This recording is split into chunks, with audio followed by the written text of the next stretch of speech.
Estancias y tradiciones.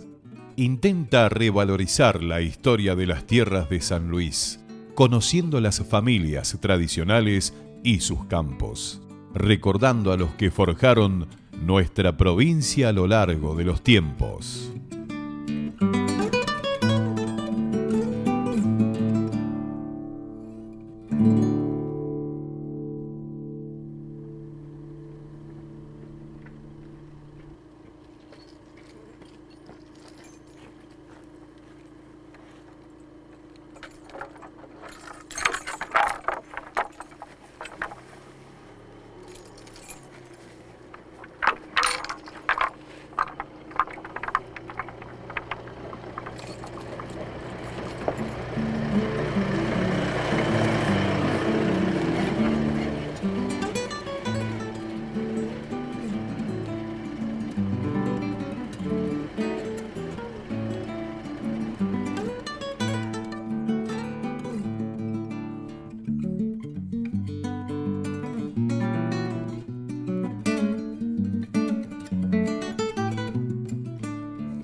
Mi abuelo vino del Líbano,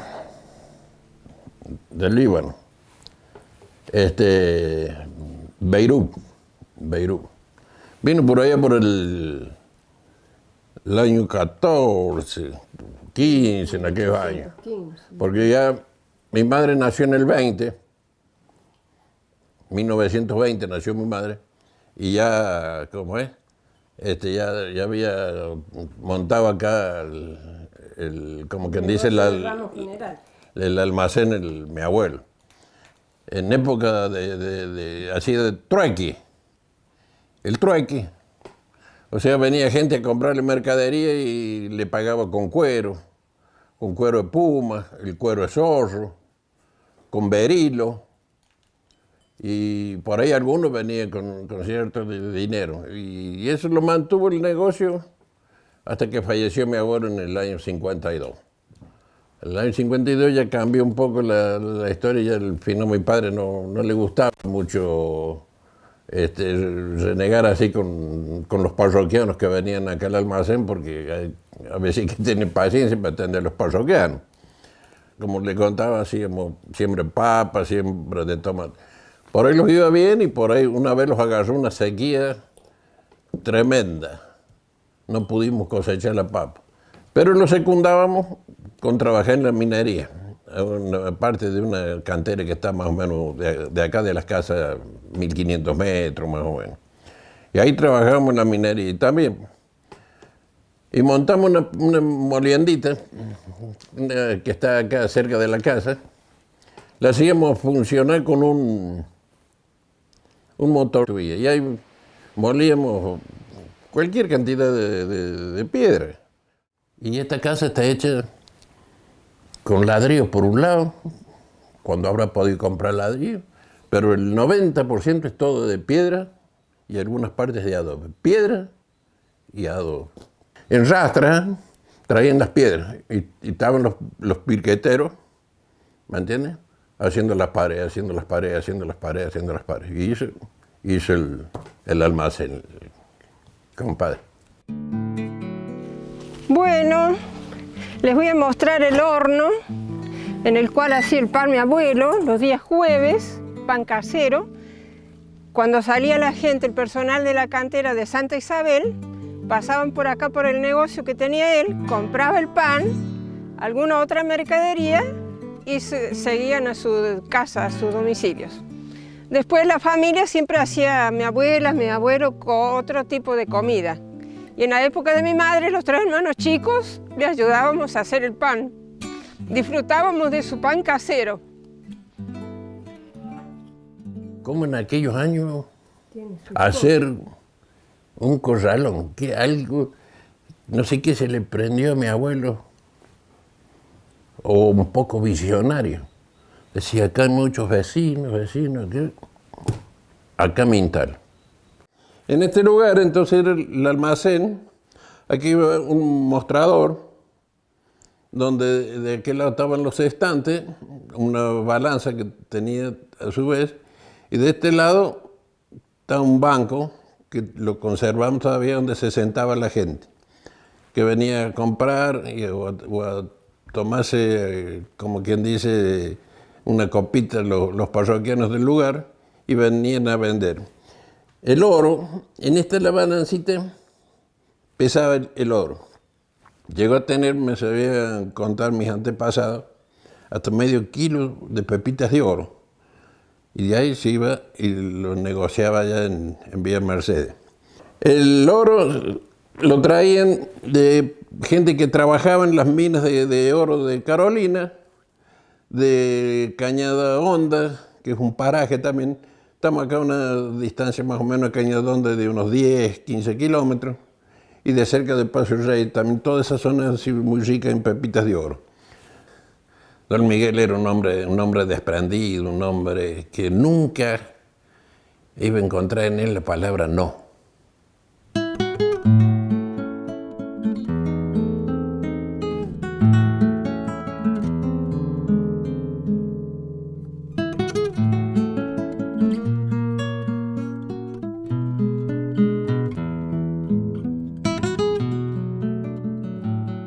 Y acá a 2 kilómetros está la iglesia, la iglesia Santa Isabel. La patrona de ese lugar es la Virgen de Luján. Mi abuelo con el dueño de ahí, de ese lugar, el doctor Máximo López, hicieron una iglesia con campanarios, todo bien hechito, para que nunca se agotara el ONI. Para que nunca se agotara el ONI.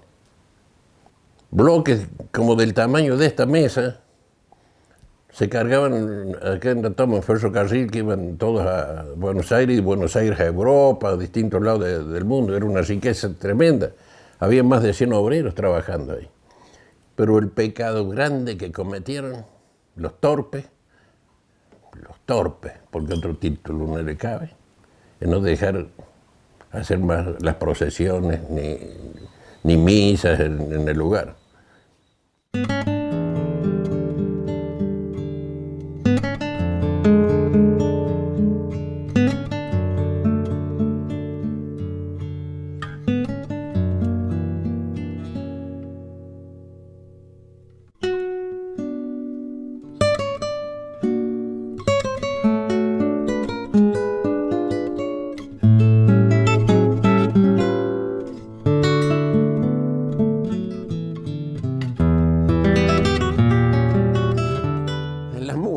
Acá también en eso se fijó mi abuelo. No sé cómo una vez se contactó, antes en esos años andaban muchos compradores de hacienda, compradores de caballos, ¿me entiendes? Y compradores de mulas. Sabía venir de acá, pasaba por la Punilla, entraba por Paso Grande, venía por acá y de ahí iban a Mendoza. Porque el ejército en esos años usaba mucha mula para la cordillera. La cordillera usa mucho la mula porque la mula tiene mucha fuerza en las piernas y el vaso, que se le llama el pie de la mula, es chiquito. Y no sé cómo se contactó con ese hombre, cosa que asumió un compromiso cada vez que pasara por acá le tuviera algunas mulas. Y siempre venía una vez cada 2 años, 3. El señor que le nombro yo, Rosal. Y siempre tenía 3, 4, 5 mulitas. Mi abuelo por acá, que había conseguido comprándole a algunos vecinos por acá, ¿me entiendes? También negoció eso. Fíjese, todas las cosas que pensaba el tipo. Hizo como un embalse con piedra para juntar el agua. Y de ahí la canalizó todo para traerla para acá. Pero en aquellos años no había que pelear la aceite para venir a alzarla con tarro acá.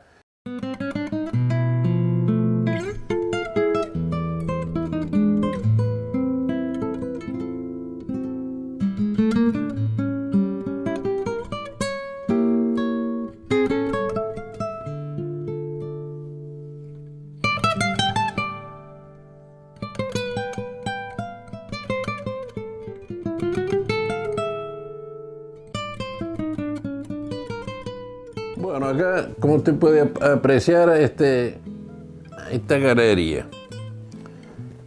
Se hizo esta galería y los dormitorios. Son 3 dormitorios, que a veces cuando viene la familia, son todas paredes, como le explicaba más temprano, paredes de piedra y adobe, paredes de 40 centímetros de ancho tienen esta casa. Y en el umbral, en ese umbral, a la entrada del almacén, ahí están los primeros bochones de marmoloni que se empezaron a sacar en las canteras de Oni, que el doctor Máximo López le obsequió a mi abuelo. Entonces mi abuelo agarró, los puso de escalón ahí para entrar al salón donde atendía la gente. Y este es un techo de madera. Lo acondicioné hace unos años atrás, porque ya le digo, esto se hizo por allá por el 900. Me acuerdo en la toma vino un señor que era paisano, o sea, árabe también, don Antonio Assad, ya tenía camioncito, entonces ya traía un camioncito para que, un Chevrolet 38 creo que era el camioncito, pero es una idea, no había más en esos años. Sí. Y ahí montaba acá y de acá y cargaba los cueros, las cerdas, las lanas, todo. O sea, el abuelo la peleaba en época del trueque, ¿me entiendes? Y ahí a veces se iba a comprar mercadería. En un fortete hecho de lona, camino de tierra hasta Mercedes. Salía cuando aclaraba acá más o menos.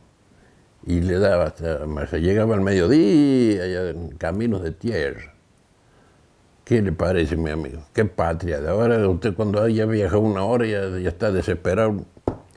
No quiere, cree que no va a llegar nunca. Estancias y tradiciones.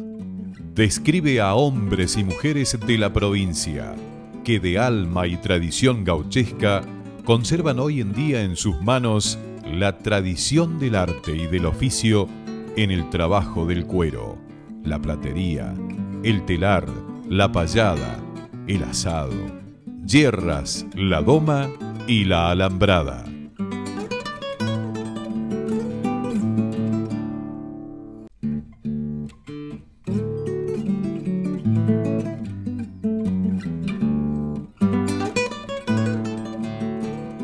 Estancias y tradiciones. Las artes y oficios están desapareciendo con sus características y sentidos originales. Estancias y tradiciones plantea redescubrir ese patrimonio cultural que aún sobrevive y mantiene viva la identidad, la cultura y tradición del gaucho puntano.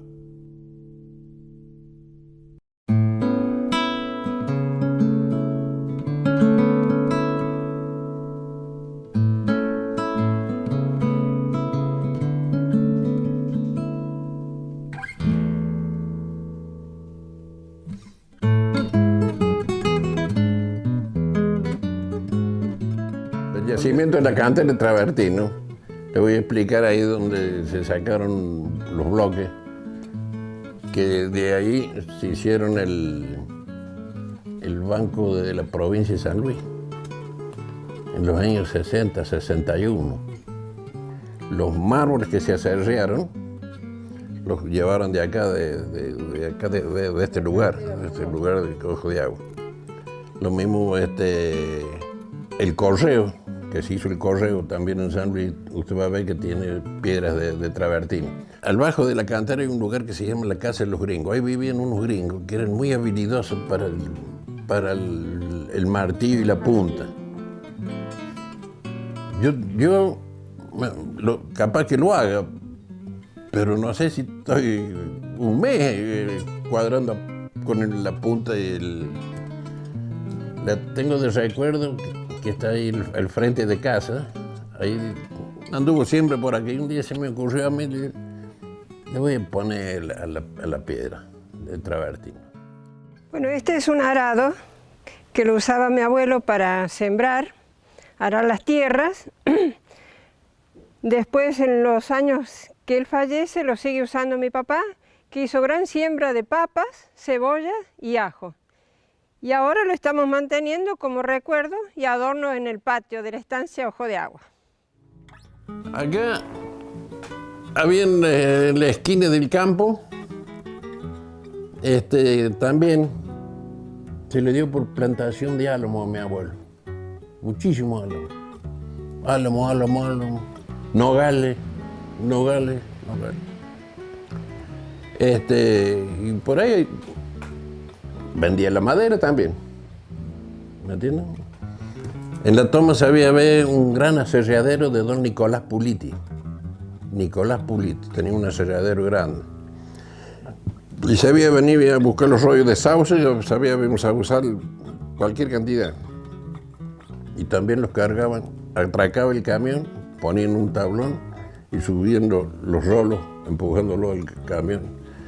También de eso chiroleaba, como quien dice, la abuela.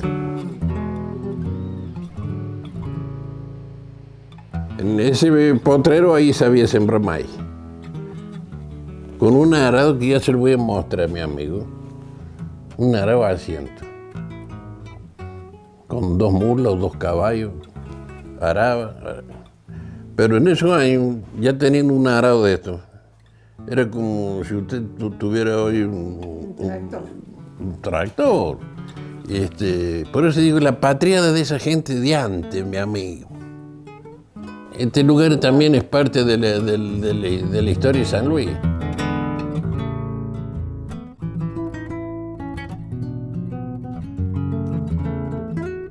Les voy a mostrar el arado, que en sus comienzos mi abuelo sembraba maíz. Después, cuando era la época de cosecha, tenía la máquina para desgranar maíz y lo vendía a la gente del barrio o a los empleados de la cantera cuando venían a comprarle a su negocio. Después, en unos años sucesivos, lo utilizó mi padre, pero ya después se modernizó, tuvo un tractor y eso. Y ahora a la vez les voy a mostrar las paredes de esos años, todas de piedra y de mucho espesor, casi 40 centímetros de ancho cada una, que se protegía de los malones, los indios, la gente salvaje de que andaba en la zona. Le voy a mostrar la escritura madre. En 1921. Hecha a mano, porque se ve que el escribano que hizo eso en ese tiempo no habría tenido para la máquina de escribir, nada que ver como en estos tiempos. Hecha a mano la escritura. En 1920 empezó a comprar los derechos de los hermanos de mi abuela, le vendieron todos los derechos a él, a don Miguel, y llegó a tener 765 hectáreas. Bueno, acá en la casa, fíjese, esa es la entrada al patio, está dividida, había una pieza para el peón, tiene el baño, esta es una cocina-comedor, son 3 dormitorios para comodidad para la familia o amigos cuando quieran venir. Y lo que era todo el almacén, que todavía tiene mi abuelo, como le digo, de ramos generales, ahí lo hemos hecho un comedor para a veces almorzar, cenar con gente que a veces viene de afuera. Y el otro galpón que está al frente, ese era la barraca. Ahí la sabía tener mi abuelo con cerdas, con cueros, con lana de oveja, con distintos tipos, era la barraca. Y después está el patio y un parralcito que lo cuido y lo conservo hasta la fecha. Y bastante grande, lo mantengo el patio para que jueguen los nietos cuando vienen. Bueno, les voy a mostrar la habitación que tenía en esos años mi abuelo, donde vivía el peón. Después lo siguió el mismo peón con mi padre, hasta que falleció el peón después de mi padre. Y ahora habitualmente lo tenemos para guardar herramientas y el grupo electrógeno. Tratamos de mantenerlo lo más que se pueda. Hay gente que le gustan los lugares turísticos como Mar del Plata, Bariloche. Pero para descansar no hay como los lugares y eso. Yo lo discuto por todos lados. Un lugar, saborear un asadito tranquilo, que esté cantando un pájaro.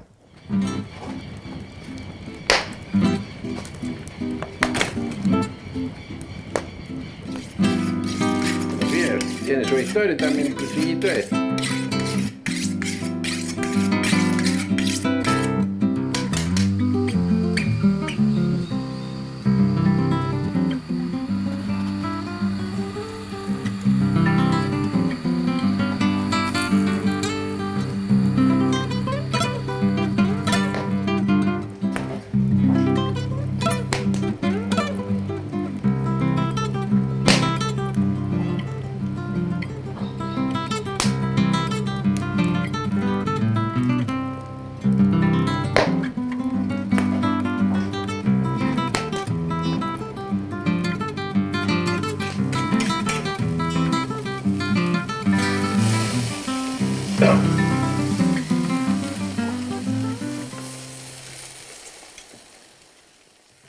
Estamos aquí debajo del parral, que lo plantó en aquellos años mi abuelo, y ya va la cuarta generación que disfruta su sombra y sus frutos.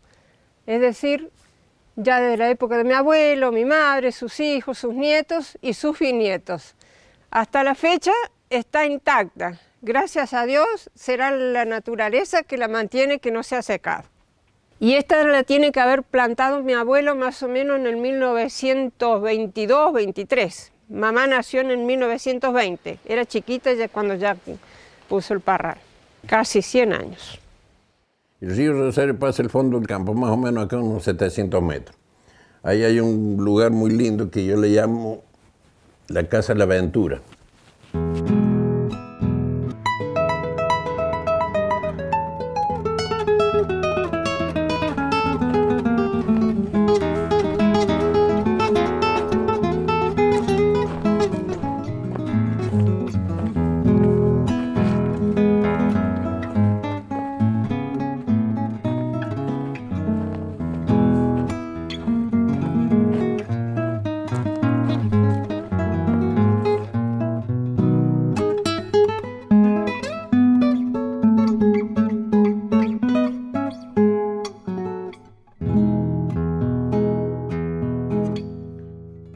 ¿Por qué la Casa de la Ventura? Porque cuando azotó el Malón, los indios, todo acá en Renca, toda esa gente disparó para acá y vino acá a este lugar disparando de los indios una viejita, no viejita en esos años, creo que tenía 50, entre 50 y 55 años, que se la llamó Doña Ventura, según cuentan mis ancestros, y quedó denominado este lugar la Casa de la Ventura.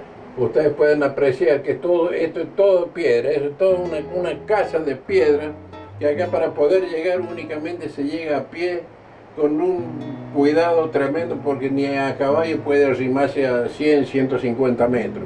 Usted está en este lugar y al fondo está el río del Rosario, que es el río que muere en el embalse, en el dique de la Toma, que va costeando toda la sierra.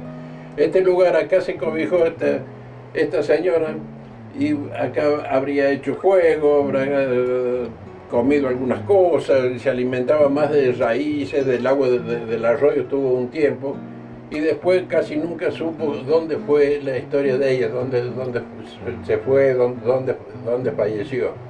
Mi abuelo me sabía contar que es más o menos por ahí por el 900, ya en el 900 ya no tenía más datos, 900, 920.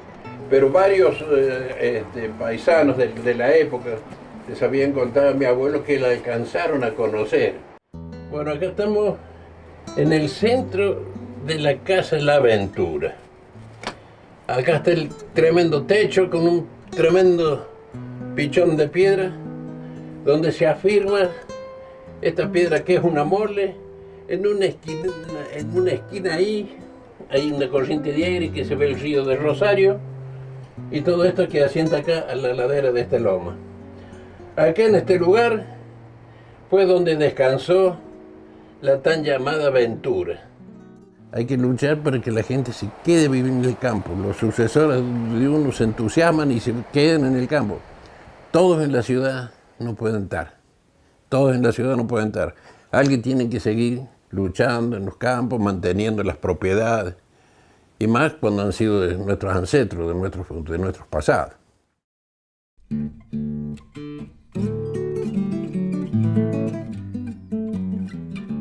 Estancias y tradiciones. Intenta revalorizar la historia de las tierras de San Luis, conociendo las familias tradicionales y sus campos, recordando a los que forjaron nuestra provincia a lo largo de los tiempos.